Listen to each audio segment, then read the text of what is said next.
Important de La Rose dans le bus jaune, en dehors de Rosa Parks et de Martin Luther King, c'est Douglas White Jr.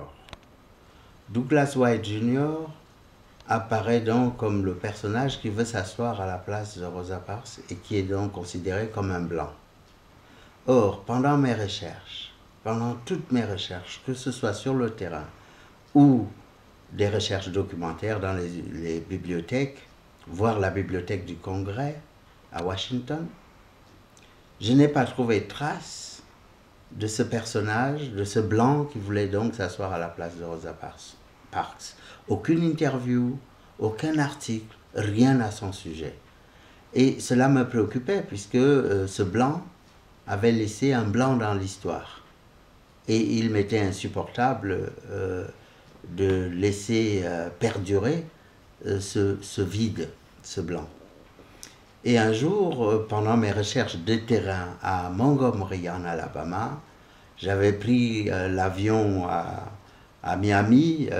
J'étais à l'invitation de l'université de Miami pour des séries de conférences et j'avais demandé une autorisation de quelques jours pour poursuivre mes recherches sur Rosa Parks à Montgomery. Autorisation qui m'avait été accordée. Et donc en descendant de l'avion, j'ai pris un taxi à l'aéroport de Montgomery et j'ai rencontré un dénommé Jackson qui était un chauffeur très âgé, et aux États-Unis on peut travailler quasiment jusqu'à la veille de sa mort. Et il se trouve que ce dénommé Jackson avait rencontré Rosa Parks, avait toujours vécu, était né à Montgomery et il est probablement décédé à l'heure où nous parlons. Et ce Jackson, donc nous avons commencé à dialoguer dans le taxi qui nous menait en centre-ville où j'avais fait une réservation d'hôtel. Et nous avons dialogué et je lui ai posé des questions sur le Montgomery du temps de Rosa Parks. Et il m'a répondu « I was there », j'étais là. Je l'ai vue, j'ai discuté avec elle, je connais le pasteur Martin Luther King, c'était une période formidable, j'étais jeune à l'époque.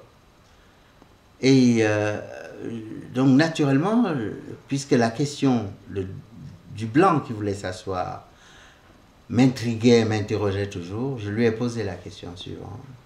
Pourquoi ne parle-t-on jamais de ce blanc qui voulait s'asseoir à la place de Rosa Parks?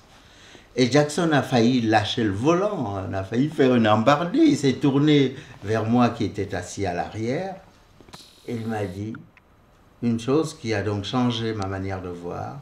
Was he so white? Était-il si blanc? Voilà pourquoi, dans le récit, dans la construction romanesque que je fais de ce personnage ignoré par l'histoire, ou oublié, ou relégué aux oubliettes, comme vous voudrez, j'en ai fait un personnage plutôt métis, et un métis qui ne s'assume pas en tant que tel. Au fond, c'est l'Amérique qui ne s'assume pas dans son métissage. Et ce vide-là, j'ai donc essayé de le combler par l'histoire américaine, une histoire du métissage qui n'est pas revendiquée. Mais l'Amérique met plutôt en scène la scénographie des gouvernants, de ceux qui estiment qu'une race est supérieure à une autre. Leur scénographie, c'est d'occulter l'histoire et d'oublier le métissage. Et là, moi j'ai souhaité restaurer ce métissage et de faire donc en sorte que dans l'histoire de Douglas White Jr. apparaissent des ancêtres qui sont à la fois blancs et noirs. Mais son apparence physique pouvait laisser à croire qu'il n'était que blanc.